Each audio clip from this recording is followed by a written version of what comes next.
Good day to all. So finally, budget is out, and I will just brief up 10 key points, how it will affect you and how it's going to impact the growing economy. किस किस sectors पे इसका आप देख सकते हैं impact, and then accordingly you can take a call that if you want to restructure your portfolio by adding some of these sectors share. तो चलिए स्टार्ट करते हैं विदाउट लूजिंग टाइम. सबसे पहला पॉइंट अगर आप देखेंगे तो गवर्नमेंट का एज वी नो की focus is on capex and infrastructure expenditure.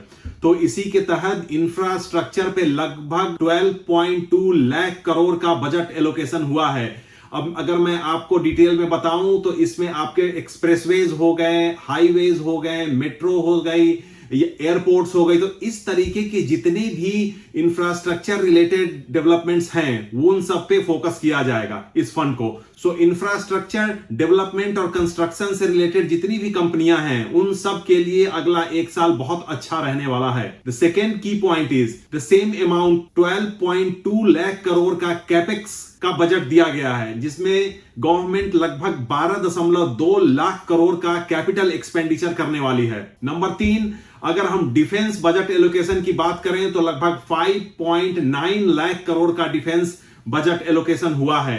अब इसमें जैसा कि हम जानते हैं कि डिफरेंट कंट्रीज से टेक्नोलॉजी ट्रांसफर हो रही है, तो मैन्युफैक्चरिंग कैपेसिटी बढ़ाना प्लस अपने आर्मी और एयरफोर्स नेवी के रिक्वायरमेंट के हिसाब से आर्म्स एम्युनिशन हो गई, सुपरसोनिक जेट्स हो गई या फिर सबमरीन्स हो गई, इन सब का मैन्युफैक्चरिंग किया जाएगा. The fourth is 20 waterways develop करने का भी गवर्नमेंट ने डिसीजन लिया है. वाटरवे सप्लाई एंड चेन में बहुत ही की कंपोनेंट होना वाला है, क्योंकि वाटरवेज से जो ट्रांसपोर्टेशन का एक्सपेंडिचर होता है वो कम हो जाता है. Now the fifth is 7 high speed rail corridors बनाने पे गवर्नमेंट डिटरमिन्ड है. अब इसमें किन किन बड़े शहरों को कनेक्ट किया जाएगा, तो Mumbai, Pune, Chennai, then Delhi, Varanasi and Siliguri. These are the corridors जिस पे वर्किंग की जाएगी और हाई स्पीड रेल कॉरिडोर की वर्किंग होगी. और बजट एलोकेशन यहां पे 20,000 करोड़ रुपए का किया गया है. The 6th point is bank reform. जितने भी नेशनल बैंक्स हैं उनके रिफॉर्म के लिए पैनल को कंस्टिट्यूट किया गया है.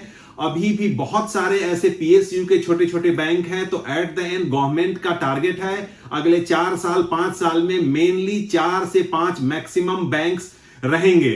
अगर हम पीएसयू बैंक्स की बात करें तो जितने भी छोटे हैं उनको साथ मर्ज करके बड़े बैंक्स बनाए जाएंगे, सो दैट कि इनकी लैंडिंग कैपेसिटी बढ़ सके, इनकी इफिशियंसी बढ़ सके और बड़े बड़े इंडस्ट्रीज को ये कॉस्ट प्रोवाइड करवा सके. नाउ द 7th की पॉइंट इज 40,000 करोड़ का एलोकेशन सेमीकंडक्टर इंडस्ट्री के लिए किया गया है, जिसमें कोई भी अगर नई इंडस्ट्री सेटअप करना चाह रहे हैं या फिर जिन जो ऑपरेशंस में हैं उनकी फंड की रिक्वायरमेंट होती है तो उनको सपोर्ट किया जाएगा. वहीं पे 10,000 करोड़ का बजट एलोकेट किया गया है एसएमई इंडस्ट्रीज के लिए. जितने भी स्मॉल एंड मीडियम इंटरप्राइजेस हैं, फंड क्रंच की वजह से एक्सपेंड नहीं कर पा रहे हैं या फिर चैलेंजेस आ रहे हैं डे टू डे ऑपरेशंस में, तो ये उनको प्रोवाइड करवाया जाएगा. नाउ द 8th की पॉइंट इज 10,000 करोड़ का budget allocation container manufacturing, oil tanker manufacturing और गैस टैंकर मैन्युफैक्चरिंग के लिए रखा गया है.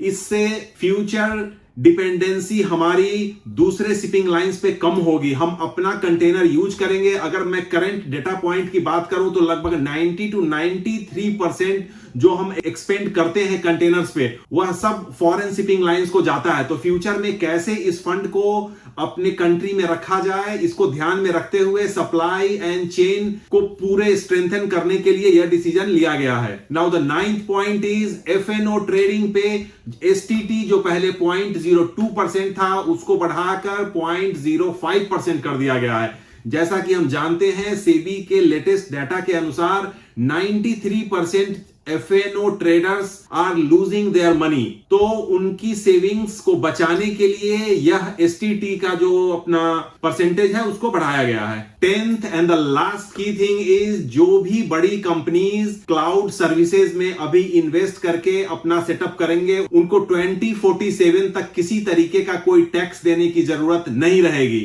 तो ये थे 10 की points from today's budget. Of course this is a futuristic budget जिसमें बहुत सारे इंफ्रास्ट्रक्चर, कैपेक्स या फिर ग्रोइंग इंडस्ट्री को ध्यान में रखते हुए चीजों को डिसाइड किया गया है। तो आप इन सब इंडस्ट्री से रिलेटेड शेयर्स को टारगेट कर सकते हैं। You can do your own research, you can take advice from your financial advisor and then see how you have to restructure your portfolio. For more informative videos like this and in more detail sectoral video, don't forget to subscribe my channel, same time press the bell icon so मैं जब भी कोई video डालता हूं you will get the notification and can watch it. By the time I come with the next, peace, stay safe, stay healthy. Bye for now.